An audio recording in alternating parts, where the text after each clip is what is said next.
his throne. Hark how the heavenly anthem drowns all music but its own. Awake my soul and sing of him who died for thee, and hail him as thy matchless King through all eternity.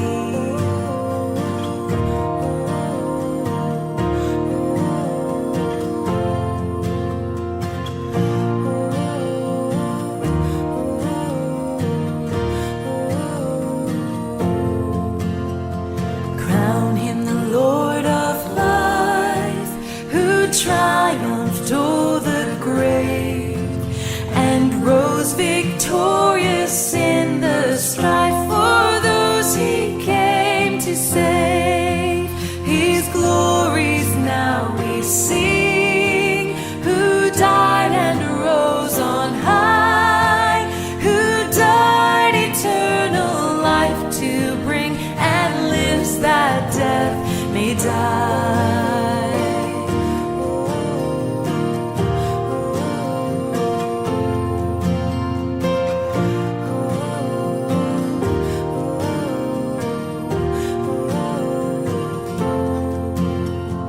Crown him the Lord of love, behold his hands and side, those wounds yet visible above in beauty glorified. All hail, Redeemer, hail, for thou hast died for me. Thy praise and glory shall not fail throughout eternity. Crown him with many crowns, the Lord be glorified. Crown him with many crowns, the Lord be glorified. Crown him with many crowns, the Lord be glorified. Crown him with many crowns, the Lord be glorified. Magandang umaga po sa ating lahat. Muli isang kasiyahan na muli namin kayo makasama dito sa aming prayer covenant na ginagawa po tuwing alas 6 ng umaga, Lunes hanggang Sabado. Tayo po'y manalangin. Aming Ama, Diyos na makapangyarihan sa lahat, muli narito kami ng iyong mga anak na may pasasalamat, Panginoon, sa aming mga puso dahil sa iyong pagkalinga sa amin sa buong magdamag at taglay namin, Panginoon, ngayong umaga ang panibagong kalakasan at biyaya ng buhay na punong-puno ng pag-asa, O Lord. Lord, sa aming pag-aaral, Lord, samahan mo kami ng iyong banal na Espiritu ng mahayag, Panginoon, at magmumula sa aking bibig, Panginoon, ang iyong mga salita. Itago mo ako, Panginoon, sa iyong Espiritu at sa iyong katotohanan na ipahahayag, Panginoon, ngayong umaga. Maraming salamat sa araw ni ito, Panginoon, at sa pagkakataon na kami ay muling magkasama-sama. Lahat na ito'y dinadalangin namin sa matamis na pangalan ni Jesus. Amen. Ang ating pong leksyonaryo ngayong umaga ay matatagpuan po sa lumang aklat ni Jeremias,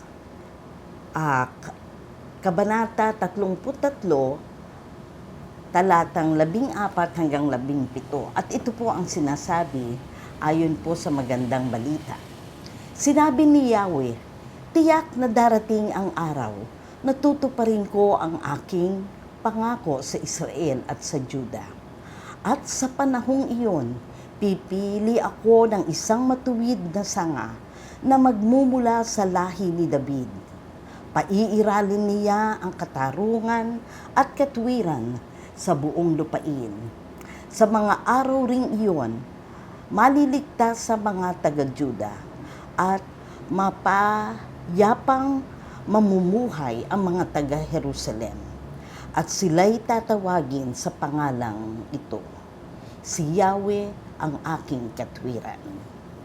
Si David ay hindi na mawawalan ng kahalili sa trono ng bayang Israel. Ito po ang salita ng Diyos.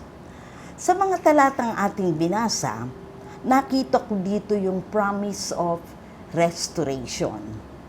Isang pangako ng Diyos na muling ilalagay o ibabalik sa dating kalagayan ang Juda at ang mga Israelita.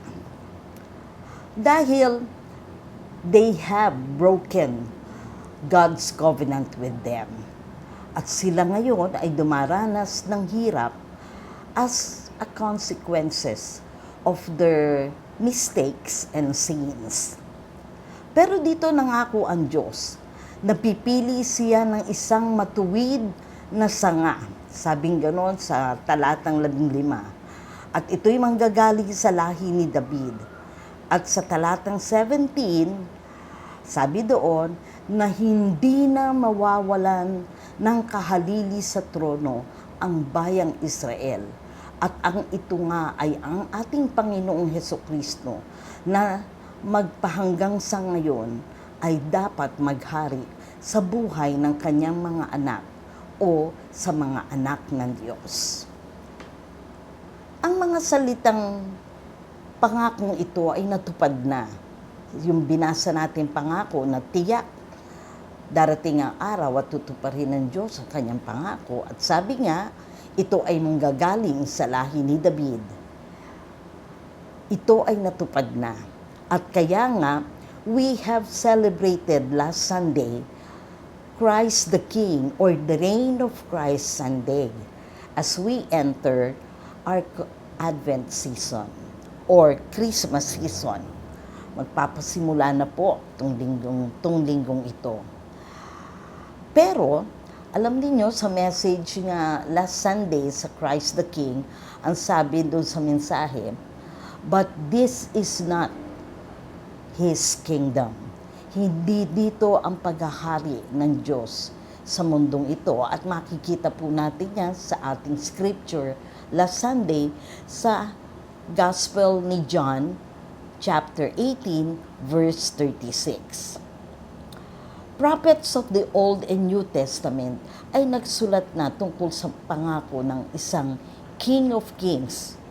At ito nga ay ang ating Panginoon na namuhay na dito sa mundo na kasama natin at siya'y umakyat na rin sa kanan ng Diyos na makapangyarihan sa lahat.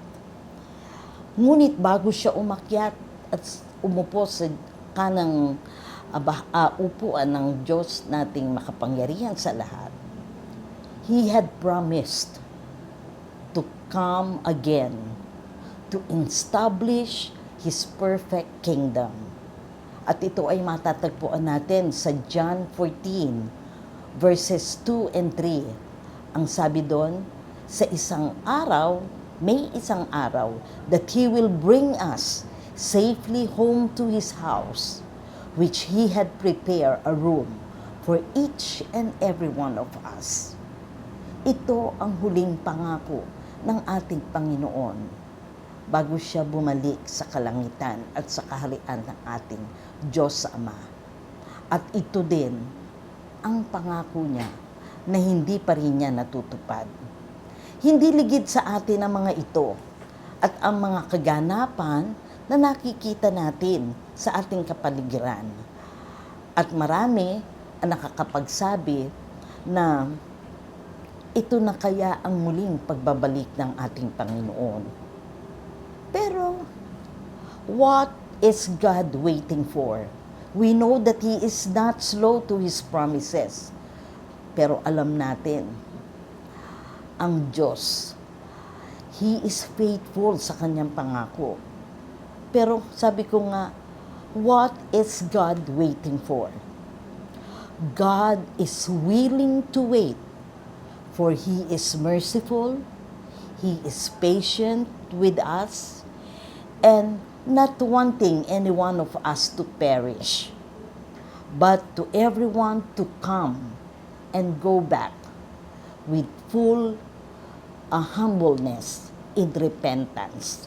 At ito'y makikita sa 2 Peter chapter 3 verse 9. Repentance with a heart of a saving faith. Tunay, God awaits for us with sincere faith, hope, and fervent or tapat na pagmamahal. Sana nga magbalik tayo sa Kanya. At yung Kanyang paghihintay na with sincere faith sa atin, umaasa sa atin, dahil sa Kanyang pagmamahal ay ating masuklian. Sana ganun din tayo habang tayo'y naghihintay sa ating Panginoon. Alam ninyo, don't risk yung God goodness. Mabait ang Diyos. He is merciful. Lagi tayong pinagbibigyan. Pero huwag nating samantalahin by holding to His goodness. Remember na nagalit din ang ating Panginoon sa kalapastanganan ng tao nang minsan itong magpunta sa templo ng kanyang ama. Makikita natin ito sa New Testament na nilapastangan ng tao ang templo ang tahanan ng kanyang ama, kaya lahat ng mga nagtitinda doon, ibinaliktad niya lahat ng mga mesa. And pangalawa, remember that God is faithful. He keep His promises to His children.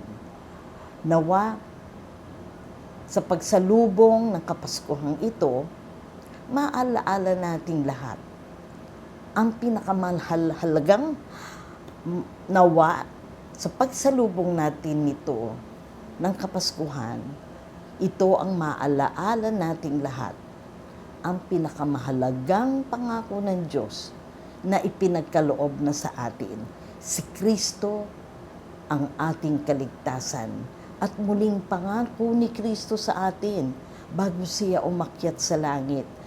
And He is faithful to all His promises. Sabi sa 14, darating ang araw, natutuparin ko ang aking pangako sa aking mga anak.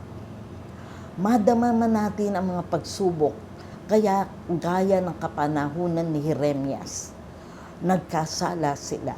But still, God's mercy and His love to us, He is waiting for us. Ito ang mensahe ng buhay ngayong araw na ito. At sa Kapaskuhan ngayon, alam ko maraming dumadanas ng kahirapan at hindi ko sasabihin pagsubok. Sabi ko nga, these are the consequences of our mistake and our sins. Ask God for His help. At nandyan lang siya, naghihintay na tayo'y manumbalik sa Kanya. Humingi tayo ng tulong sa Kanya at patnubay. To God be the glory. Tayo po'y manalangin. Diyos namin makapangyarihan sa lahat, maraming salamat sa mensahe ng buhay, Panginoon. Sa paalala sa amin, Panginoon. Sa amin ng mga nagkukulang at nakakalimot, Panginoon. Sa mga biyayang namin nang natanggap. Sa mga pangako, Panginoon, na itinupad na ng aming Diyos sa amin. Tinupad na ng iyong anak sa amin, Panginoon. Help us, Lord, to have a pure heart and to do what is right na kalugod-lugod sa iyong harapan. Alam namin, Panginoon, mahina kami. Kaya naman, humihiling kami sa iyo. Grant us patience, O Lord. Grant us a time, O Lord, to pray to you so that we could be strengthened, O Lord. Give us wisdom for us to completely trust in your words, O Lord. For us to finish our race, O Lord. Upang, Panginoon, makapanumbalik kami, Panginoon, sa dating purpose mo sa buhay. Upang ang mga plano mo at pangako mo sa amin ay matupad.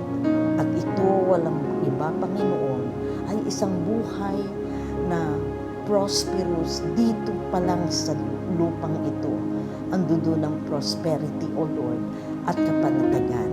At gayon din, Panginoon, ang huling pangako na hindi mo pa natutupad sa amin, ang iyong pagbabalik at ang iyong tahanan na hinahanda para sa amin, kasama, Panginoon, ng ating Diyos Ama. Lord, tulungan mo kami, patawarin mo kami sa aming pagkukulang at sa aming mga kasalanan. Huwag mo kaming iwanan ni sukuan, Panginoon. Ang lahat ng ito ay nilalapit namin sa iyo, Panginoon. Lalong-lalo na ang mga kapatid namin na dumadaan at nakakaranas, Panginoon, ng kapighatian, O Lord. Strengthen them. Embrace them with your care and love, O Lord. Nang madama nila, Panginoon, na meron kaming isang hari and that King is reigning even here on earth, O Lord. Maraming salamat sa umagang ito at sa biyayang binigay mo sa amin sa pagkakataon na marinig, Panginoon, ang iyong mga salita. Ang lahat ng ito'y dinadalangin namin sa pangalan ni Jesus. Amen.